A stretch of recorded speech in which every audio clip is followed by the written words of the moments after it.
I'm Rick Murphy, CEO and founder of Cogent Growth Partners. If you're a technology services provider or an MSP thinking about growth, acquisitions, and how to achieve a realistic liquidity strategy or an eventual exit, this show is for you. This is Cogent Conversations. So let's talk about that. Let's talk about the operational maturity, the kind of the machine. Sure. Should the MSP be asking, is this a business or a job that I happen to own? Yeah, that's a good way to put it, right? That's a really interesting way to put it. And, hats off to SLI, Service Leadership, for Yeah. their OML scores. We like them. By the way, we love looking Peter at businesses Kajawa. that have, Peter Kajawa and the whole crew, Yeah. back to Mr. O'Brien and the other people, O'Donnell Yeah. and all the other people, the Yeah. progenitors. But, that OML, again, hats off to those guys. They own the OML thing. But the operational maturity is a lot about what we've been talking about. And there's all kinds of great stuff you can learn by being part of the peer group. And the importance of that is, again, differentiating yourself as a business from a consultancy, right? And you're learning business practices that help you do that. And so you can see the amount of one of the key indicators, for example, is how much do you spend on your tech employees how much are they contributing on a per tech employee basis overall against the rest of the business, right? And there's scores for that. Are you paying your people too much and you have too many people and they're not producing enough, is sort of one of the thinking. Are you overpaying in that regard? Can also be a measurement. Are you overpaying and you're just paying way too much and the expenses are outweighing income? And do you need to do something about that as you're balancing your business? Are you charging enough for what you're selling? Are there too many people? Is there so much escalation in your business that it takes 20 people to get something done, where other businesses can get something done with 5 people and service that same exact thing, for lack of a better way to put it, service that same customer more efficiently, and perhaps even sell them at a higher price point. So, part of that operational maturity is the balance of your customer agreements, how you're pricing the stuff you're selling, how are you selling and productizing what you are selling. Do I have 10,000 SKUs or I got 4? Neither one of those things is a good thing, by the way. What's the balance? Yeah. And so when you start looking at some of these measurements and tools that you can get through SLI and other peer groups as well, but just since you brought up OML, OML is, how do I set against my peers? Am I operating as at the top of percentile of that peer group, and I am as profitable as I should be without being overly weird about it, and running where everybody's working 80 hours a week doesn't work either, right? Everybody's working 120 hours. That's not sustainable. And we see that too when we go to buy a business. I mean, they're drawing it back to doing mergers and acquisitions. Hey, we call it running hot. Are you running too lean and too hot? Running hot is everybody's just working their ass off and they don't have a time. They don't take vacations. They're just working like crazy. Well, that's not sustainable forever. So if I'm going to buy that business, I'm not going to, and let's say it's making really good free cash flow, EBITDA measurement. I'm probably going to add people or two to turn down the heat so that it's a little bit more relaxed atmosphere. Or I might already be running my business at a more relaxed atmosphere. So I need to bring that back into our fold, because you're not going to run around and spend. You're not going to give me, I don't want you to give me 120 hours a week. I want you to give me a good solid 40, 50, 60, whatever I need from you, but I'm going to make sure you're paid properly for the effort you put in. And I want to run an operationally mature business that is doing what it should do, to be focused on making profit, keeping the people happy, keeping the customers happy, without doing anything too weird, too stressful, without pushing the boundaries too much.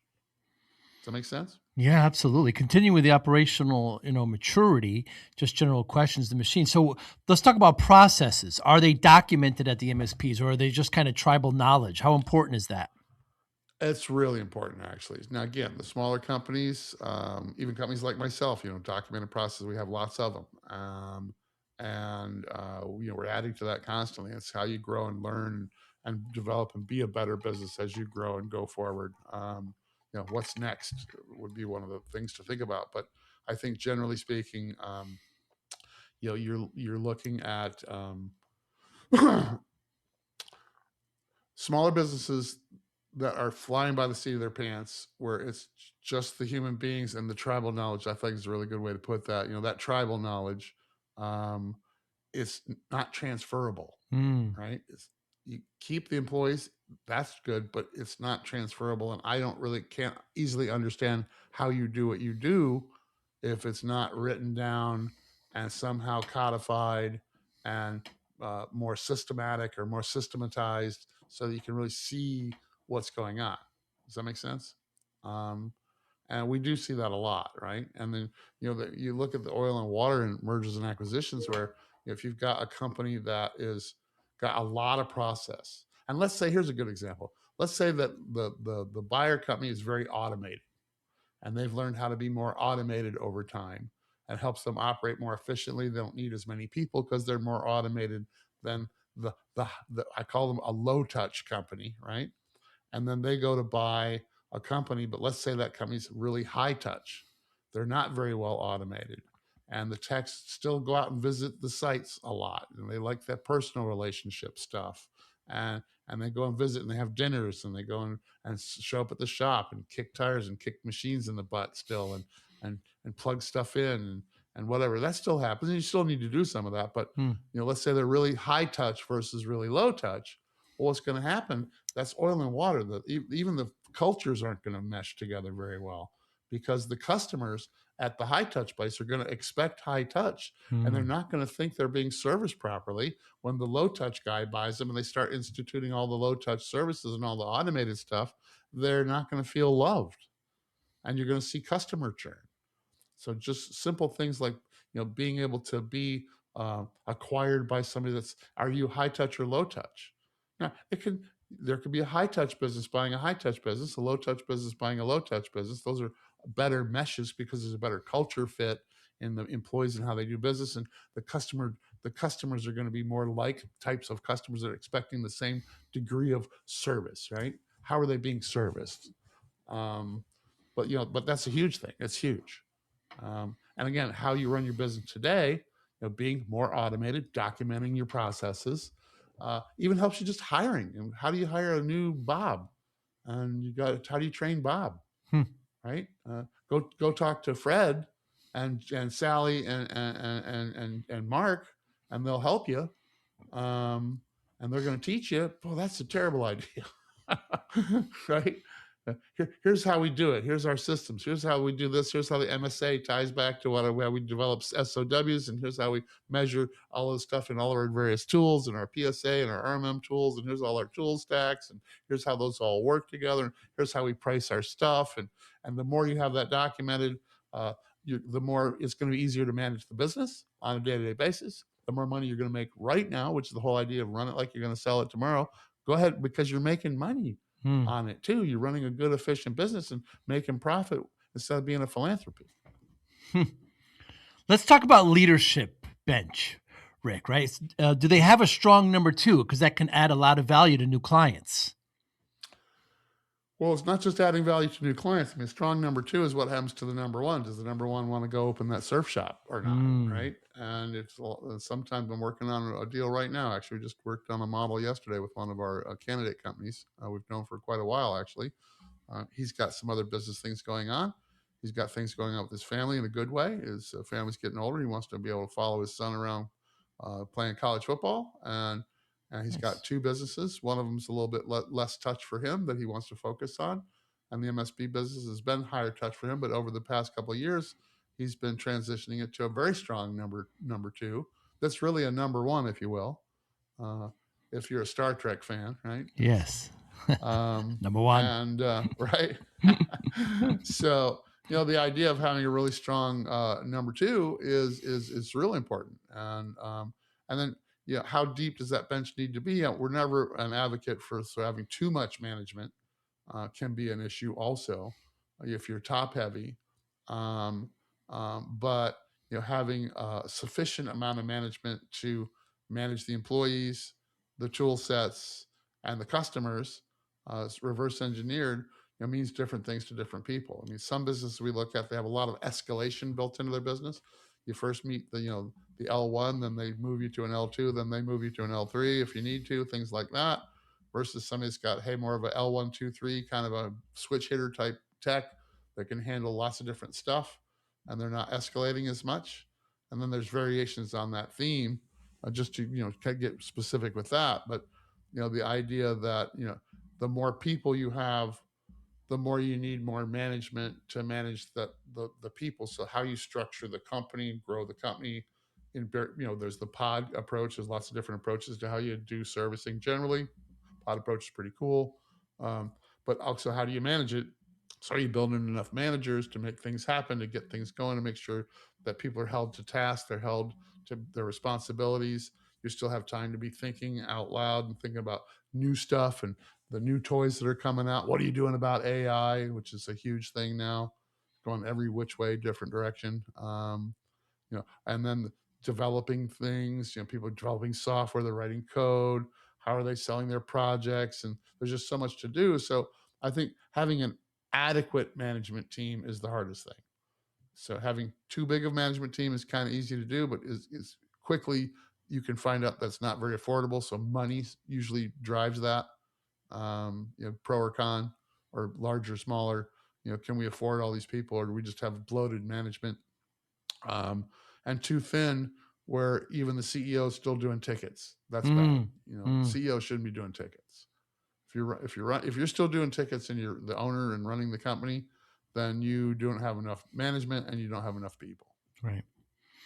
Let's talk about their tech stack, Rick, and kind of how clean is the stack and vendor sprawl. I have this ongoing theory that I think many MSPs are overtooled. Can you talk about that? The importance of tidying up and optimizing their tech stack. Not well. So operationally, not my personal area of expertise. I have people on my team that would be better to have on a call to answer that more distinctly. But um, we do see it all the time, Mm, where they have like every tool that you can possibly think of.